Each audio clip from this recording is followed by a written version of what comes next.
ठीक है विद्यार्थियों, आज हम लोग उत्तर भारत की झीलों की बात करेंगे कि उत्तर भारत में कौन कौन सी झीलें पाई जाती हैं।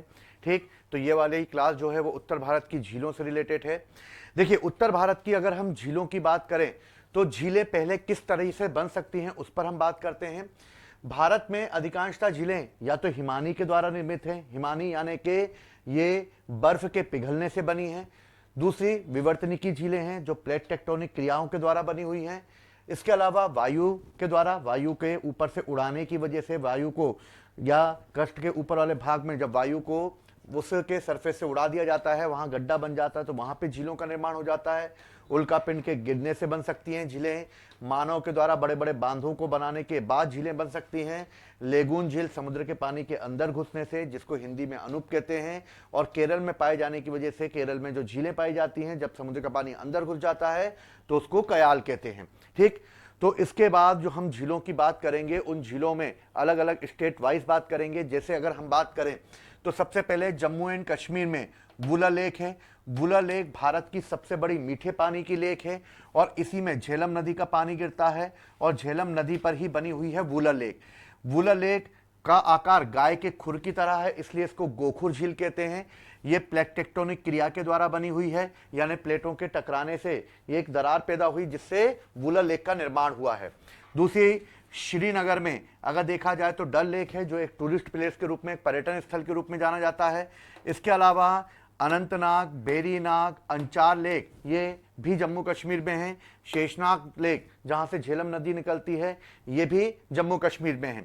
इसके बाद हम आगे बढ़ेंगे तो आगे पंजाब और हिमाचल में एक डैम बनाया गया है जिसका नाम है भांगड़ा नागल डैम।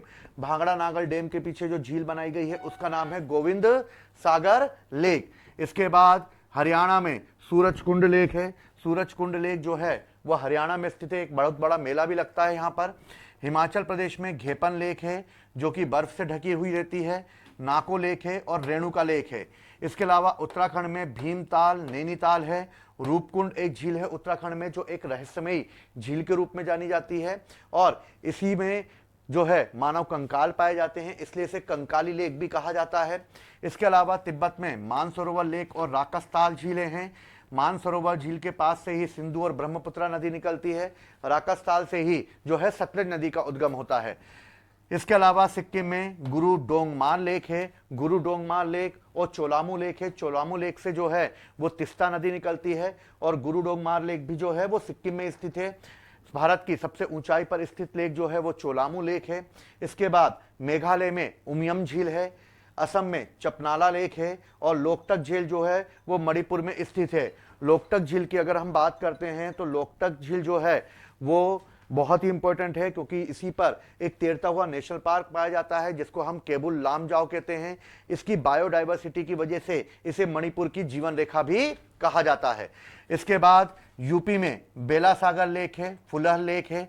राजस्थान में कई लेकें हैं जो खारे पानी की झीलें हैं, जैसे सांभर लेक है। ये भारत में अंतरस्थलीय सबसे बड़ी खारे पानी की झील है। सबसे बड़ी खारे पानी की झील नहीं बल्कि अंतरस्थलीय सबसे बड़ी खारे पानी की झील है।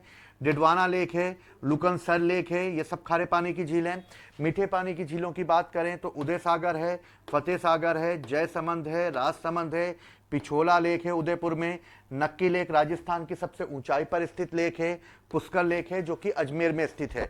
इसके बाद हम बात करते हैं गुजरात में तो कच्छ में हमीरसर लेक पाई जाती है। इसके अलावा गुजरात में नल सरोवर और नारायण सरोवर लेक पाई जाती है। ताप्ती नदी पर उकाई लेक है। इसके बाद चंबल नदी पर मंदसौर में गांधी सागर है, कोटा में जवाहर सागर है और चित्तौड़ में राणा सागर है। भोजताल भोपाल में है। छत्तीसगढ़ में सुखना लेक है। इसके अलावा यूपी, छत्तीसगढ़ और मध्य प्रदेश में जो है सोन नदी पर जो सहायक नदी है रिहंद, उसी पर एक डैम बनाया गया है जिसका नाम है गोविंद वल्लभ पंत जलाशय। और गोविंद वल्लभ पंत जलाशय भारत की सबसे बड़ी कृत्रिम झील है। तो इस तरह हम लोगों ने आज उत्तर भारत की झीलों को देखा। नेक्स्ट क्लास में हम दक्षिण भारत की झीलों को देखेंगे। ठीक है, इसके बाद झीलों के सारे क्वेश्चन जो हैं वो आपके कवर हो जाएंगे। ठीक, तो इस तरह हम लोग आगे की क्लासों में दक्षिण भारत की झीलों के बारे में बात करेंगे। ठीक, तो जय हिंद, जय भारत।